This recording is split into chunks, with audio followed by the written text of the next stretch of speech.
It won't be necessary for people to isolate for 11 days when returning to the UK. The country's COVID-19 red list is said to be updated. It's widely expected that countries like South Africa, Mexico and Brazil will be taken off this UK's red list. Our correspondent, Olly Barrat, joining us now with the latest on this development. Olly, good afternoon. Welcome to the Midday View. Lovely talking to you once again. I saw you were chatting earlier to our channel here about this UK's red list. Thursday, my understanding, every 2 weeks, the last time I spoke to you here was that every 2 weeks or so, the British government updates this list. Are we there yet? Will South Africa move out of this red list today or tomorrow?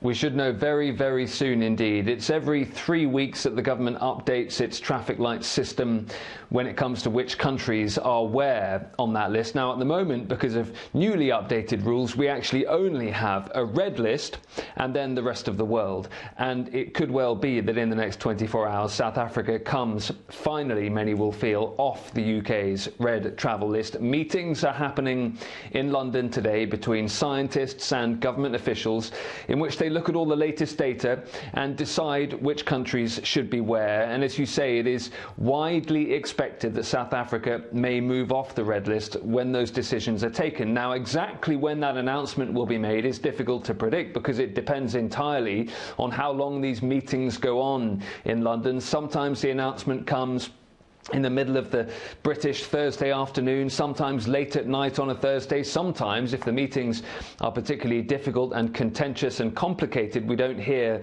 until Friday.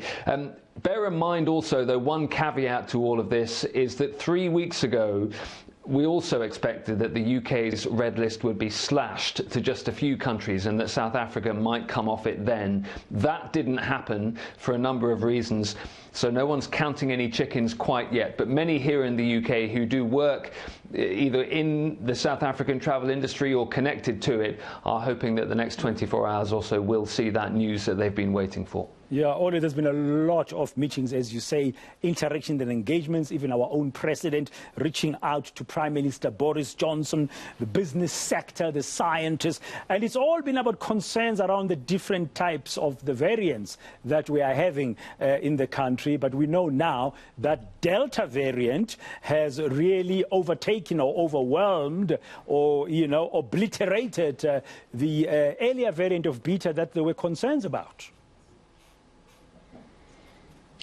Well, the only thing I would say about that is that actually the UK government has not been completely clear about exactly why South Africa's remained on the travel red list. You're quite right that the British High Commission, for example, has suggested that it was around concerns related to the Beta variant. Certainly many months ago, that was the central concern of the UK government and scientific officials here. But a couple of weeks ago, we heard from the Transport Secretary, Grant Shapps, and he was talking about the issue with South Africa's vaccination rate lagging behind some other countries that were coming off the red list.